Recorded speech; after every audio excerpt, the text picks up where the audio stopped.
Olá, alunos, tudo bem? Sejam todos muito bem-vindos à disciplina de Teoria da Administração Pública. Essa disciplina será uma disciplina muito importante para o nosso curso, porém, algumas observações são importantes. É válido ressaltar que se trata de um conteúdo complexo, porque ele, infelizmente, na maioria das vezes, ele não tem um consenso por parte dos autores sobre os vários aspectos abordados, o que exige muita leitura e muita dedicação. Entretanto, fica evidente a importância do tema. Afinal, não se concebe uma prática eficiente e eficaz se não for embasada em uma boa teoria. Assim, na medida do possível, vamos nos aproximar da realidade, haja vista que tudo em administração é contingencial, e na administração pública não seria diferente. Então, o intuito dessa primeira aula é discutirmos quais são os principais objetivos da nossa disciplina e introduzirmos o tema. Então, nós teremos esse encontro durante esse semestre, segundo semestre de 2020. A ementa do nosso curso irá discutir os seguintes temas: o Estado, o governo e a sociedade, a evolução da administração pública brasileira. Vamos percorrer, as várias fases da administração pública brasileira, desde o patrimonialismo, a burocracia, o gerencialismo. Iremos discutir o contexto contemporâneo da atuação do Estado. Iremos discutir sobre governabilidade, governança, descentralização do poder, accountability, compliance e etc. Estrutura e função da administração pública, eficiência, eficácia e efetividade na administração pública, reformas administrativas e programas de desburocratização, a Constituição de 1988 e a Emenda Constitucional 19 de 1998, considerações sobre o novo papel do Estado e da administração pública, a reforma de Estado e da administração pública,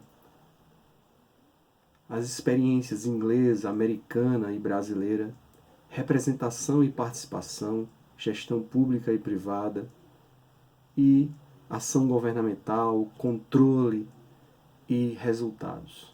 Esses são alguns dos tópicos que iremos discutir na nossa disciplina. Quais são os principais objetivos da disciplina de Teorias da Administração Pública? Vou elencar aqui 4 objetivos principais.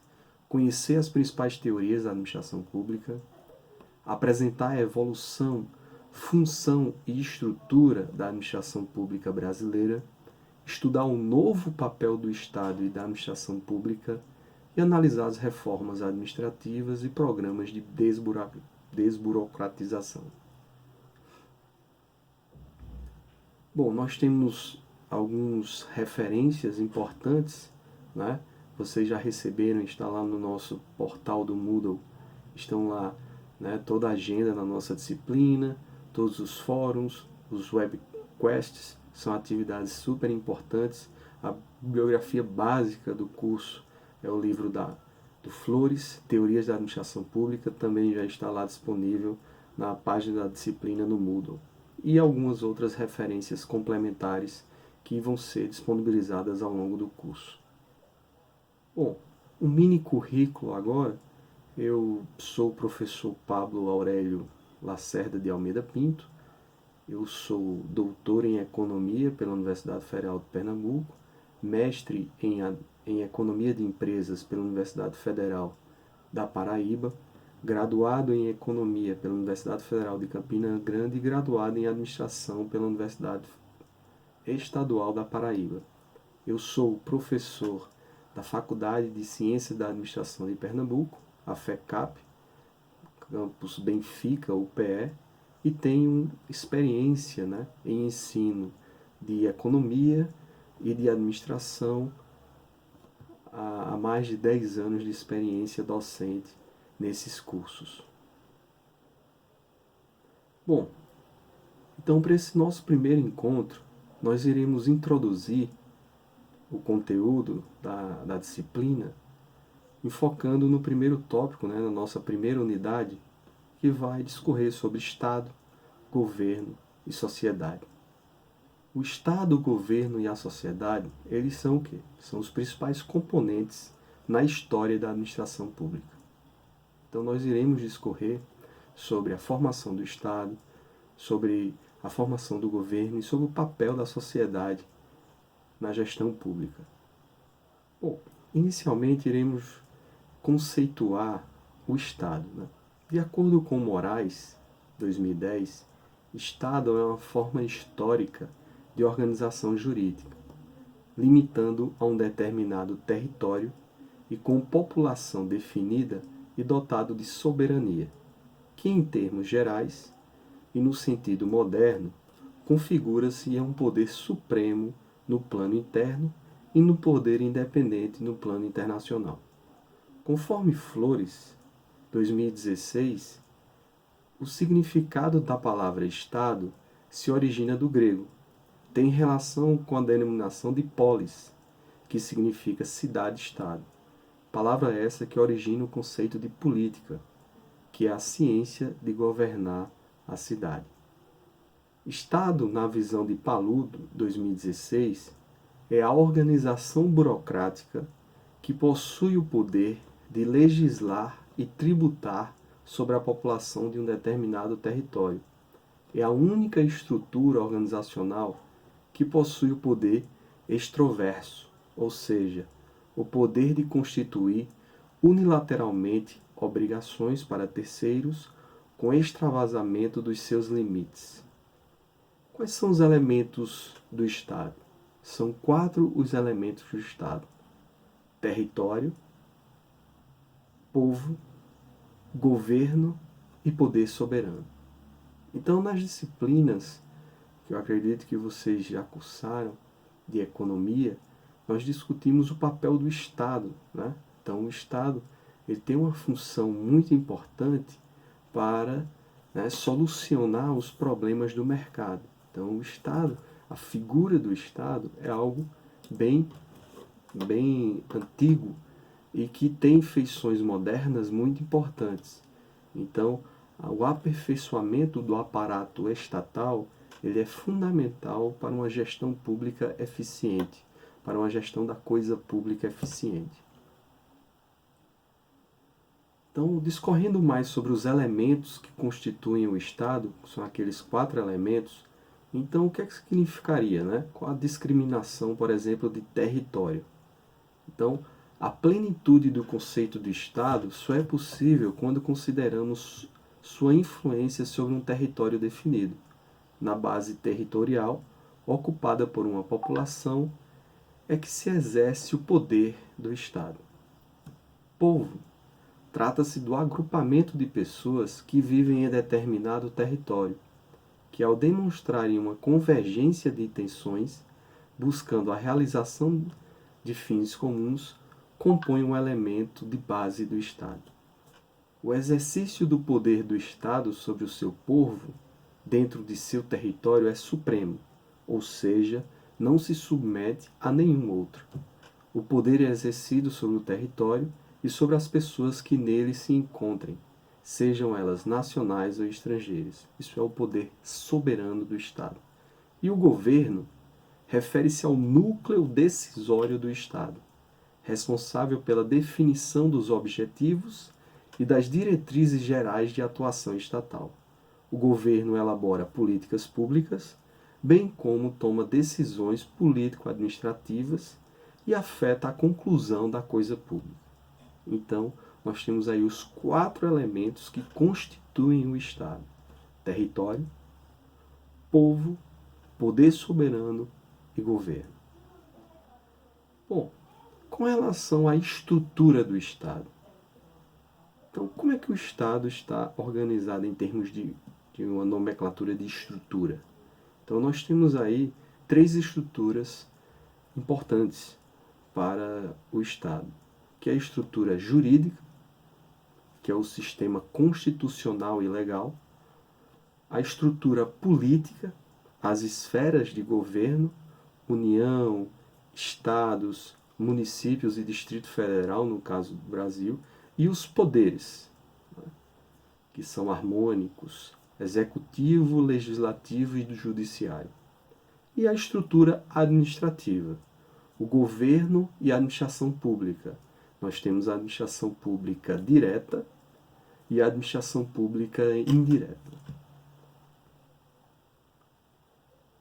Bom, quando a gente discute, né, a formação do Estado, então nós temos, quando a gente vai discutir a origem do Estado, nós temos dois tipos de teorias, né? As teorias não contratualistas, formação, né, o Estado seria formado com um aspecto natural, e as teorias contratualistas, né?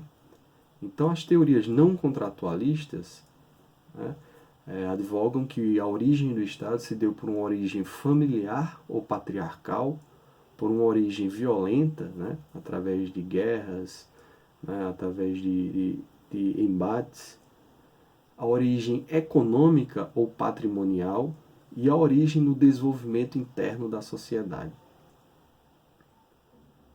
As teorias não contratualistas, né, na formação do Estado, então, para mencionar de forma mais clara o que significa cada um, as teorias da origem familiar, por exemplo, patriarcal, são as mais remotas, ou seja, as mais antigas, que defendem a visão de que o Estado ele é formado a partir do desenvolvimento e da ampliação do núcleo familiar. Assim, não só o Estado, mas como a própria sociedade como um todo, deriva da família.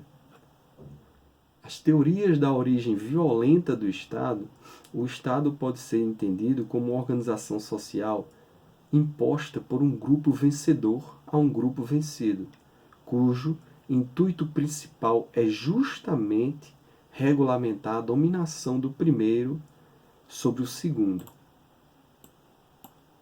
E as teorias de origem econômica ou patrimonial do Estado. A formação do Estado é vista como decorrência dos benefícios advindos das trocas econômicas entre os seus membros. O intuito é o melhor aproveitamento da divisão do trabalho e institucionalização do mercado, suprindo as necessidades de troca dos indivíduos. E, para finalizar, as teorias da origem no desenvolvimento interno da sociedade. Ao passo que as sociedades tornam-se gradualmente mais desenvolvidas, passa a existir a necessidade de consolidação do Estado como forma de prover a ordem política essencial à estabilidade das instituições sociais. E com relação às teorias contratualistas na formação do Estado, né, nós podemos mencionar, por exemplo, de acordo com os autores de maior destaque, que é o John Locke, o Thomas Hobbes e o Jean-Jacques Rousseau, que o Estado teria origem a partir de uma convenção entre os membros da sociedade, o chamado contrato social. Assim, o indivíduo, ao associar-se por meio de um contrato social, aliena, ou seja, transfere seus direitos aos recém-formados corpo político que irá gerir a sociedade. Pontos que merecem destaque. Previamente à Constituição do Estado, há uma situação anárquica e sangrenta em que os indivíduos possuem direitos ilimitados. Esta situação é chamada de estado de natureza. Justifica a opção dos indivíduos de abdicarem de seus direitos ilimitados em prol de uma condição mais vantajosa e segura aos membros da sociedade. O pacto de associação, o contrato social, é feito a partir da escolha racional dos membros da sociedade, que ponderam acerca das vantagens de abdicarem de suas prerrogativas individuais em prol do bem comum e da igualdade entre os homens.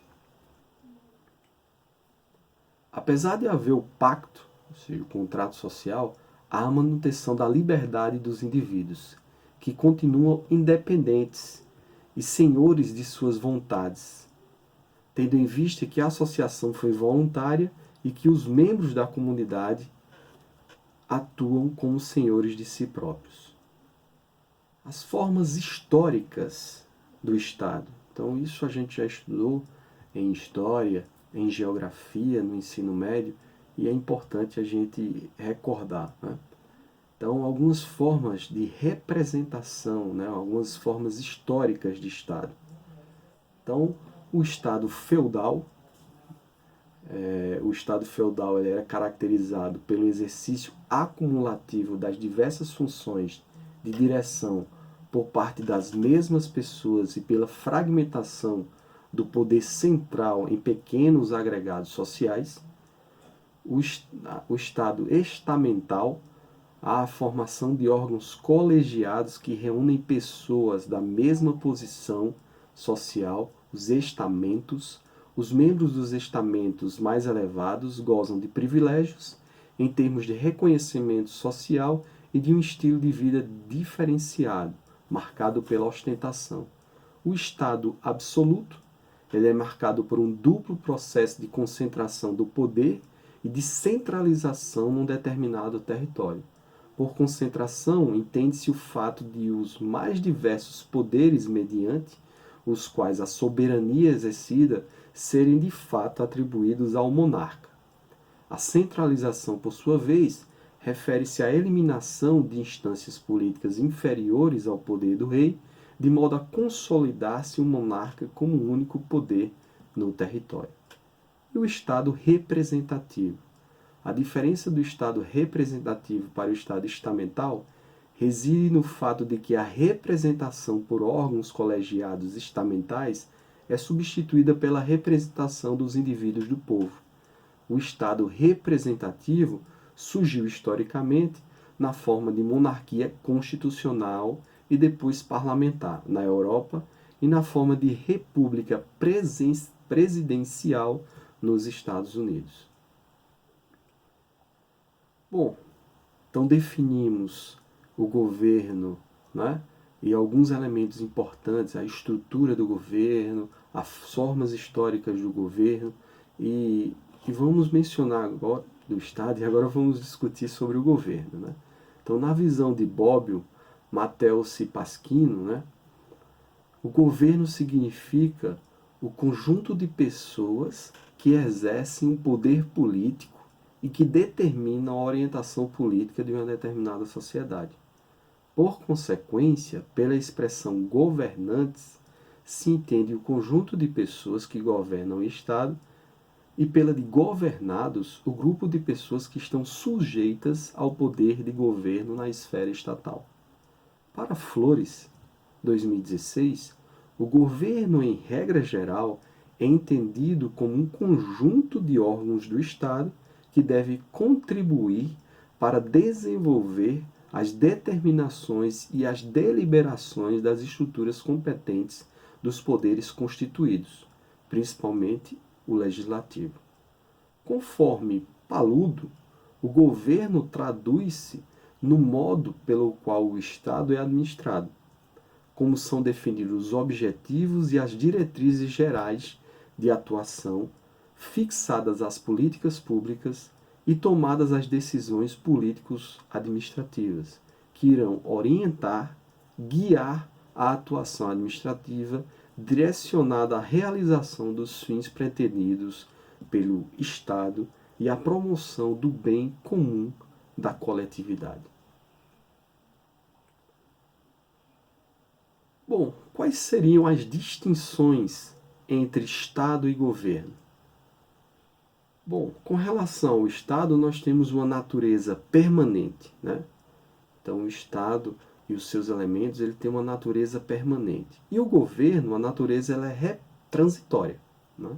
Os representantes governam por prazo determinado. O Estado é um ente moral e o governo é um ente real. O Estado é um ente intangível e o governo é um ente tangível, composto por agentes políticos. O Estado ele detém o poder extroverso, né, que é o poder que o Estado possui de constituir obrigações a terceiros de forma unilateral. E o governo ele exerce o poder. As formas de governo, né? A classificação mais antiga atenente às formas de governo é de autoria de Aristóteles e adota como critério do número de governantes. Nesta, deve-se fazer preliminarmente a distinção entre as formas puras e impuras de governo. As formas puras de governo visam sempre ao bem comum, e as formas impuras de governo a uma desvirtuação da atuação governamental. Os governantes atuam em prol de si ou usam artifício para iludir os governados. As formas de governo na tipologia de Aristóteles. A forma pura, né, quando você, e na monarquia você tem apenas um indivíduo que ele governa em prol do bem comum, então você tem apenas um governante, e na forma impura, tirania ou despotismo. Apenas um indivíduo governa em benefício próprio. Quando você tem uma minoria governante, você tem uma aristocracia, na forma pura, poucos indivíduos privilegiados, a nobreza, governam visando ao bem comum. E na forma impura, a oligarquia, poucos indivíduos privilegiados, a nobreza, governam em benefício próprio. E um governo exercido pelo povo. Na forma pura, nós temos a democracia, o governo é exercido diretamente pelo povo ou por meio de seus representantes. E na forma impura, a demagogia. Desculpem. Os representantes do povo atuam em benefício próprio, fascinando os governados com metas ilusórias apenas para angariar o suporte de seu poder. Então nós temos as formas de Estado, sistema e forma e regime de governo. Forma de Estado, unitário ou composto. Nós temos a forma de governo, república ou monarquia. Nós temos o sistema de governo, presidencial ou parlamentar. E o regime de governo, uma democracia ou um governo autoritário ou autocrático. Com relação às formas de governo, que seria um Estado unitário? Essa forma de Estado possui um único centro de poder, a qual controla todas as coletividades regionais e locais. Um exemplo de um Estado unitário é o Uruguai. Pode ser dividido ainda em centralizado ou descentralizado. As formas de Estado, nós temos o Estado unitário puro ou centralizado ou descentralizado. Então, no puro ou centralizado, nós temos a centralização do exercício do poder. E no descentralizado, nós temos, administrativamente, as decisões políticas estão concentradas no poder central, mas a execução das políticas ela é delegada. No Brasil, nós temos uma forma de Estado que é uma federação. Tá? É um Estado federado. Nós temos uma Constituição, os membros, os entes federados, eles têm autonomia, é um Estado indissolúvel, vedada a secessão e a descentralização político-administrativa. Isso é uma cláusula pétrea que está na nossa Constituição da República, na nossa Carta Magna. O Estado federado é aquele que é composto de entidades políticas, as quais formam uma unidade indissolúvel, ou seja, o Estado soberano. Não existe subordinação entre esses entes, que têm autonomia conforme as competências dispostas na Constituição. Para alguns autores, existe ainda outra forma de Estado, que é a confederação. A confederação, ela surge mediante celebração de um tratado. Nós temos uma união dissolúvel de Estados soberanos, podem criar um órgão central, os membros eles têm soberania e direito de secessão. A confederação é oposta à forma de Estado federativa e possui como as principais características o fato de que seus membros são Estados soberanos, que celebram um tratado para formar uma união dissolúvel. Esses Estados soberanos podem ainda criar um órgão central para levar a efeito as suas decisões tomadas. estabelecendo obrigações recíprocas. Com relação às formas de governo, é um conjunto de instituições políticas por meio das quais um Estado se organiza a fim de exercer o seu poder sobre a sociedade, bem como as relações entre os detentores do poder e demais membros da sociedade. As formas de governo, nós temos a monarquia e a república. A monarquia, o cargo de chefe, ele é vitalício, hereditário e sem responsabilidade. Assim, todo o poder político está concentrado nas mãos de uma só pessoa, que o exerce através de si ou de delegações. É um Estado comandado, administrado por uma só pessoa, conforme sua arbitrariedade, independendo da vontade da população de querê-lo ou não como monarca. Na República, nesta forma de governo, o povo tem o direito, às vezes o dever, de escolher seus governantes, participando da administração de forma direta ou indireta, dependendo do sistema de governo. Os governantes escolhidos pelo povo administram o Estado visando o bem comum. Com relação aos sistemas de governo, os sistemas de governo relacionam-se com o modo de como interagem o poder executivo e o poder legislativo nas funções governamentais. São sistemas de governo o presidencialismo e o parlamentarismo. No presidencialismo, o presidente e seus ministros compõem o poder executivo. Já os deputados federais e os senadores compõem o poder legislativo. E, por fim, todos os juízes e magistrados compõem o poder judiciário. Os poderes citados devem controlar uns aos outros de forma equilibrada. O chefe do governo, nesse caso, é o presidente. Nós temos uma divisão orgânica dos poderes, uma independência entre os poderes, uma harmonia entre os poderes e eleições diretas pelo povo, exceto em casos excepcionais. No parlamentarismo, as decisões sofrem maior influência pelo parlamento. São eles os responsáveis por indicar um chefe de governo e também um primeiro-ministro. Sendo assim, é possível que o chefe do governo seja um presidente ou um monarca.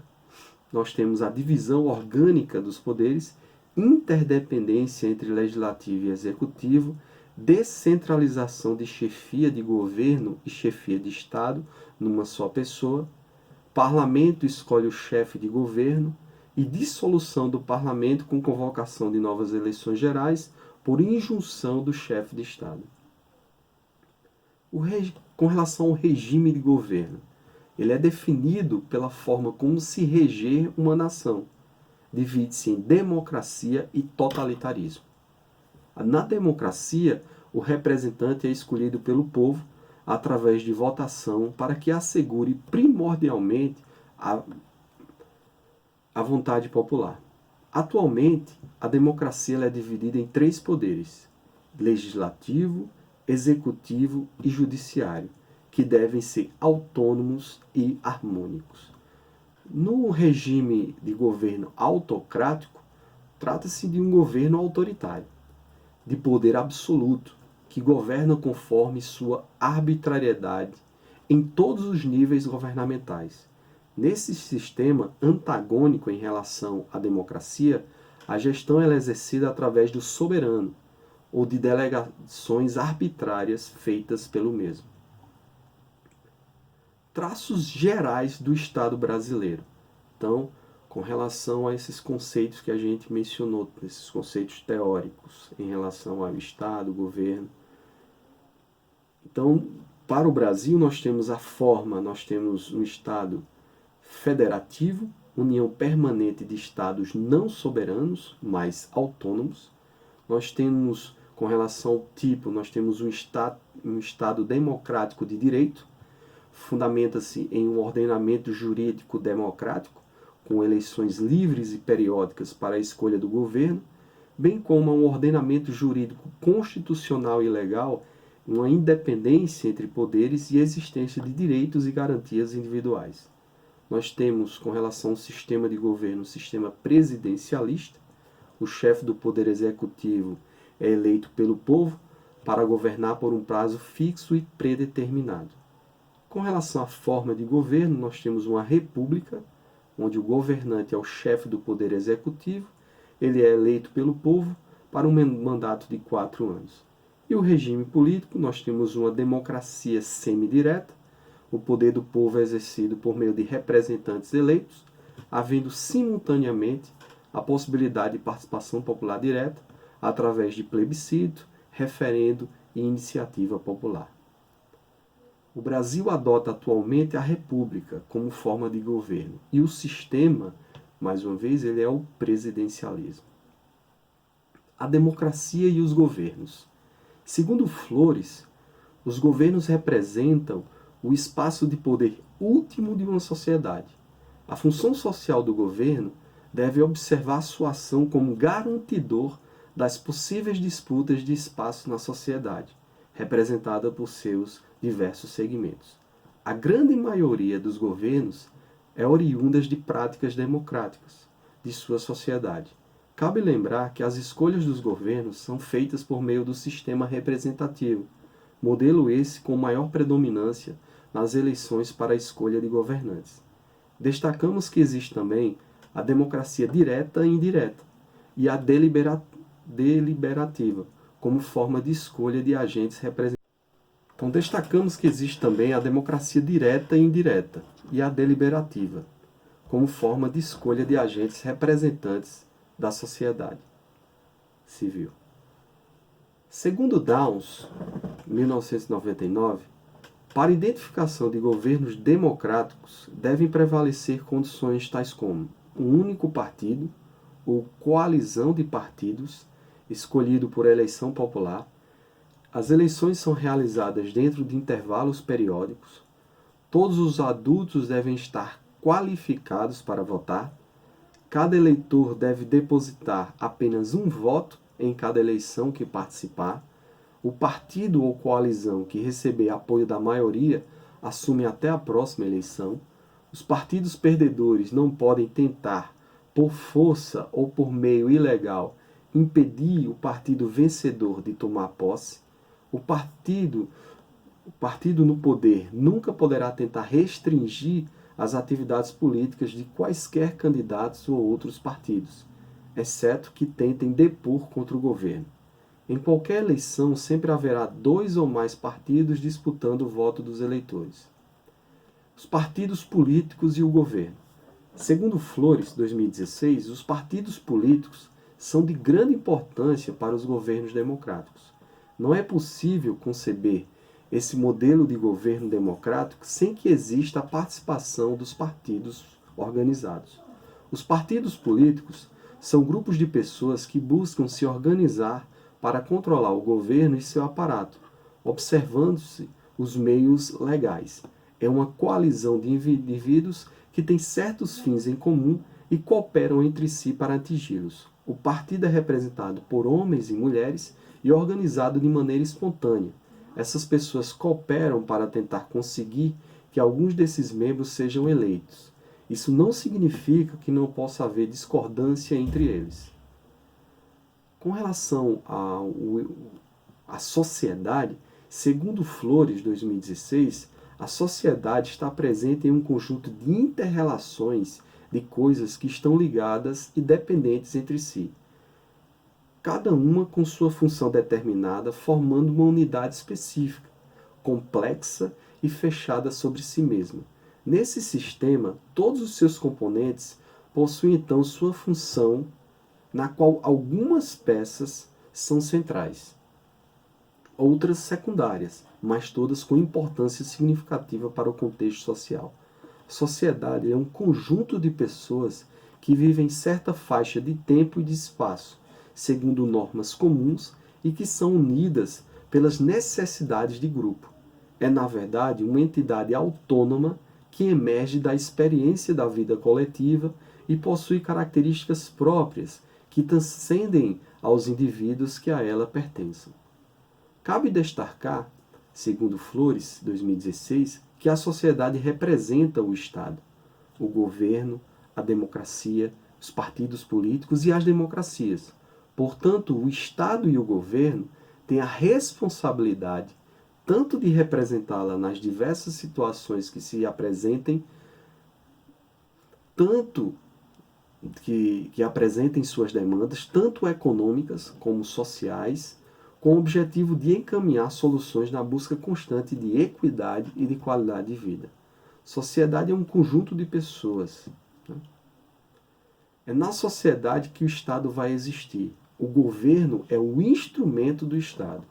A administração é um instrumento de governo. Então, até o nosso próximo encontro. Agradeço a todos e tenham todos bons estudos.